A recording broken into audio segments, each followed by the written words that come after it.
आज हमारा मुख्य टॉपिक है लेजर। लेजर क्या होता है? लेजर टैली का सबसे महत्वपूर्ण हिस्सा होता है, जहां किसी भी कंपनी के सभी प्रकार के लेन देन को हम रिकॉर्ड करते हैं। प्रत्येक लेजर एक ग्रुप के अंदर बनाया जाता है। टैली में लेजर से संबंधित मैं 25 क्वेश्चन दिया हूं, उसको आप लोग देख लीजिए। पहला प्रश्न है, लेजर क्या होता है? किसी इसका उत्तर है किसी एक खाते से संबंधित सभी लेन देन का रिकॉर्ड किताब लेजर कहलाता है। लेजर किसके अंतर्गत बनाया जाता है? ग्रुप के अंदर। टैली में लेजर की संख्या कितनी होती है? टैली में लेजर अनलिमिटेड संख्या होती है, कोई सीमा नहीं होती। किस ग्रुप में आता है? Cash ledger cash in hand में आता है। अगला क्वेश्चन है, बैंक का लेजर किस ग्रुप में आता है? बैंक का लेजर बैंक अकाउंट में आता है। छठवां क्वेश्चन है, सेल्स किस प्रकार का लेजर है? सेल्स एक इनकम लेजर है। सातवां प्रश्न है आपके लिए, परचेज किस प्रकार का लेजर है? परचेज एक एक्सपेंस लेजर है। सन्ड्री डेबिटर किसे कहते हैं? जिन्हें सामान हम उधार में बेचते हैं उसी को हम लोग सन्ड्री डेबिटर कहते हैं। सन्ड्री डेबिटर किस ग्रुप में आते हैं? करेंट एसेट्स के अंतर्गत आते हैं। जैसे सामान हम लोग उधार खरीदते हैं उन्हें सन्ड्री क्रेडिटर कहते हैं। सन्ड्री क्रेडिटर किस ग्रुप में आते हैं? यह करेंट लायबिलिटीज ग्रुप के अंतर्गत आते हैं।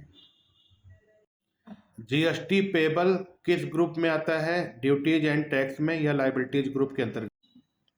सेल्स लेजर किस प्रकार का लेजर है? इनडायरेक्ट एक्सपेंस है। वेब लेजर किस ग्रुप में आता है? Web ledger direct expenses group के अंतर्गत आता है। इतना तो आप लोगों को समझ में आ गया होगा। अब आगे का क्वेश्चन सुन लीजिए।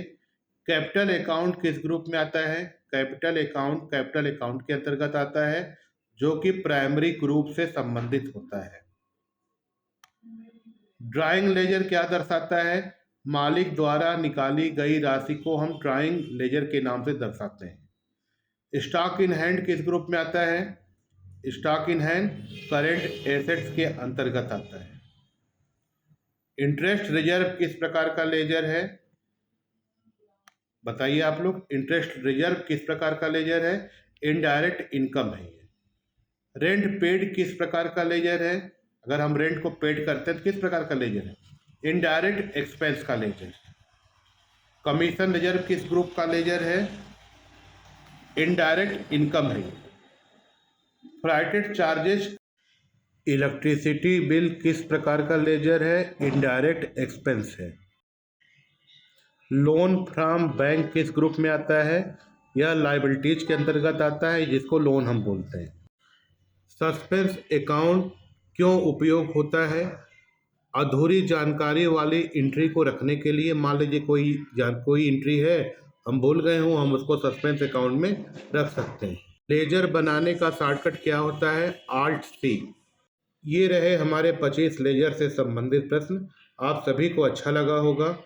आप सभी लोग इसको पढ़ लीजिए, रट लीजिए। और हमारे YouTube चैनल लक्ष्य लर्निंग पॉइंट को आज ही सब्सक्राइब करिए, लाइक करिए और उसे शेयर करिए।